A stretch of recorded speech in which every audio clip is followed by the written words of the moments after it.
MCTV here at the Art and Wine Festival in Millbrae live. As we kind of wind things down, we have Erin here from MCTV. Hi, and you have been working so hard for the last, month or 2 months getting this thing together? You know, I've actually had a note on my desk for the last year, just with all the improvements, all the things we can do better. So, it's been something that's been on my mind. So we've been really planning it for the last maybe couple months, but it is something we look forward to every year, and I'm happy to be a part of it. I mean, we have so many volunteers. I heard a number thrown out there, like 80 or so, and I thought that was a little high. That was a little high, yes. Some of 40? as soon as they got released, they went home because it's hot. But we did actually have a really good turnout of volunteers. A lot of Mills High School volunteers that came from beginning art of video, advanced art of video from Serena Argy's class. So we're very grateful to have students, and it's been a great opportunity for them to learn. This year we actually had some production assistants on site, so they had the opportunity to shadow some of the experienced volunteers and also just help out with the segments. A lot of them were first-time editors, and they ended up turning out really good videos for their first time under pressure. So I couldn't be more proud of them. That's super great.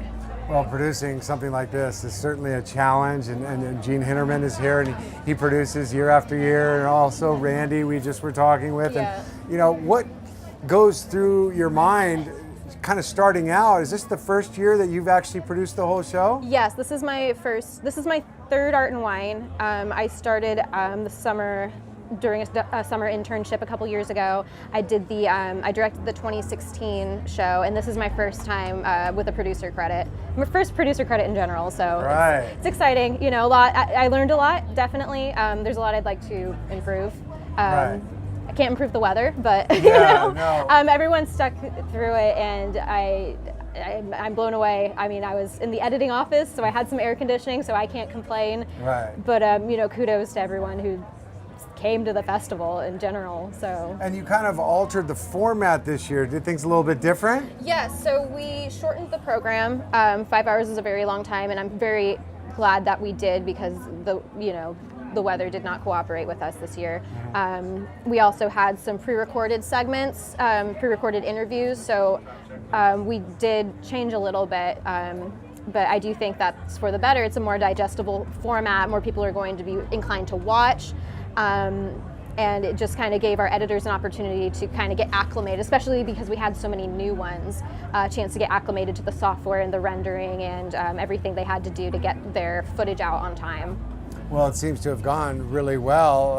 I haven't heard any complaints from anybody, and the guests have all shown up, and I think you and your crew have done a fantastic job. So you guys, kudos out to you guys. I really appreciate that. We've got a lot we're excited to do in the future, a lot we've accomplished this year, so we're definitely looking forward to what's to come. And you mentioned earlier something about the oral history project. Yes, so that was a project that we did with the Millbrae Historical Society, where we gathered interviews from longtime Millbrae residents. We also incorporated in some interviews from residents that were taped years ago who are no longer with us, who grew up in Millbrae when it was just maybe 3 farms and a couple cows. So it's very interesting to hear Millbrae's story, and as a part of a community television resource, it's great to be a part of that archiving, because it's not just a community archive, it's for future reference for other communities, so we really strive to be a model for other organizations like ourselves, so they can kind of preserve their community history. Kind of like our own time capsule, so to speak. Absolutely. That could be the next order of business, Millbrae time capsule.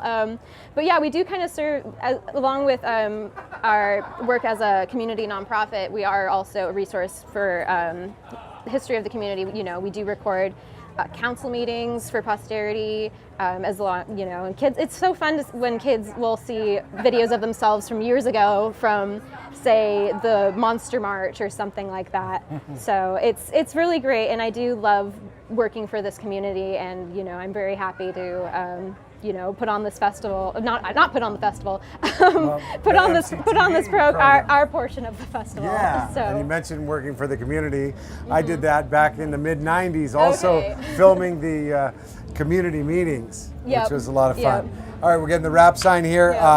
We do have one segment coming up. You want to explain to us what's on it? So this is just kind of a behind the scenes of the crew. Just kind of something to say thank you to the crew, document all their hard work, something they can look back on, and it's a little video of the stuff we've done today. Great. Let's take a look at it. Thank you to the MCTV crew.